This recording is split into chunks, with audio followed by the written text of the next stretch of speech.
Asante wa ndugu, tumepatikana hapa ku aeroporo international ya Njili. Tumechunga maiti ya mkubwa Etienne Tshisekedi ambaye mnajua alikuwa kiongozi mkuu ya chama ya politika ya UDPS. Alipofariki kule kwa mji wa Bruxelles kunako kadika mbili. Hapa tunakupatikana hapa aeroporo international Njili, tukachunga maiti. Wandugu na waambia wakongomani walitokea mahali popote, kuko wali watokea nje ya nchi, Angola,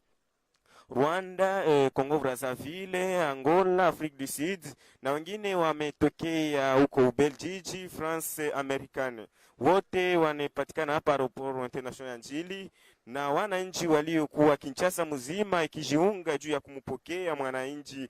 maiti ya mwananchi Etienne Tshisekedi ambaye mnayejua alikuwa premier ministre tangu ya Marshal Mobutu, na leo hii wananchi wote wamejamba juu ya kumpokea na wakumupatia ile heshima yayo amekuwa nayo. Wandugu, mimi napatikana hapa pamoja na wandugu wetu wa Aroa Telecommission na presse presidentielle. Siko mimi peke, niko na ndugu wangu Roger ambaye anapatikana Rene, ambaye tunaopatikana ripoti hapa aeroport international Njili. Wandugu, tutawaonesha ambaye gisi ambaye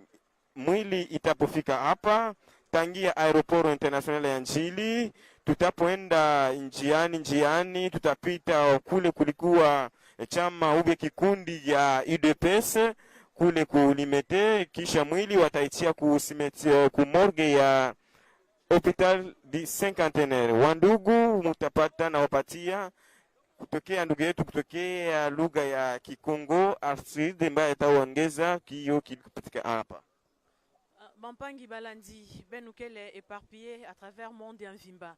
Benukele na Rulanda betu CCPI en direct ya aéroport international ya Njili kifulu wapi betu mekwisa kuyamba nitu ya Kondo Etienne Tshisekedi mbutambutu ya imesadila Bwala Nandi avanda kusadila banda époque ya président Mobutu ya yina mpime fuaka donc bubu betu mekwisa na aéroport amefuaka i bandantama depuis 2017 bubu bantu va dila bantu va tuba bankaka kumona ndeni tunanzi bozi kayo déjà mais bubu ya bet kele bet me fuluka mpila bene mona ba image ke songisa beno ke no bet me fuluka awa na aéroport betu nyoso ti ba premier ministre nkaka ke na benamona boke na salon d'honneur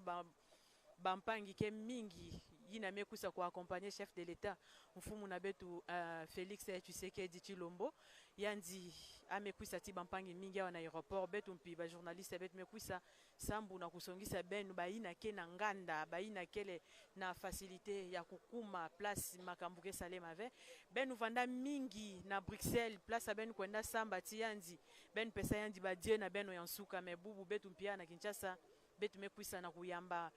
mpangi na beto mbuta nkaka papa ngwashi na beto Etienne Tshisekedi wa mulumba bubu yai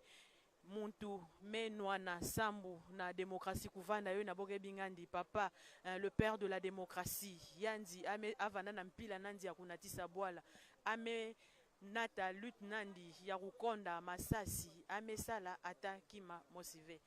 yo ina betu mekwisa bampangi sambu na kusongisa beno ba image yai moge munu mosive bete ti bampangi ya français kele ya shoali kele ya lingala kele bete sajila beno kisalu pana bene mona bete kaka na aéroport bete ki beni place ba avion oke kitaka awa bete kingila yo kita sambu benu mpi yina ke na nganda benu mona inki mutindu nitu ya mbuta na betu ta kwisa teke kwisa na bwala nandi betu mekwisa sana kumettre fin na ina nyonso bantu kutubara ke no mezika yandi déjà mais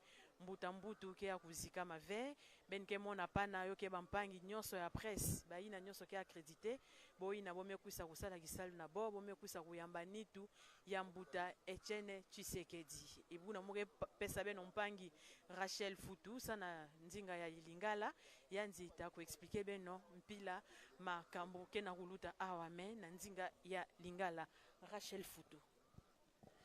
Matondi mingi na bino banso bisika bozwami bozali baike ya kolanda oyo ya bino babilili oyo en direct tozali awa ndenge tolobaki na kati ya aéroport international bozali komona bongo na bilili batu baike vraiment partout bazali kotalisa vraiment lolenge ya musala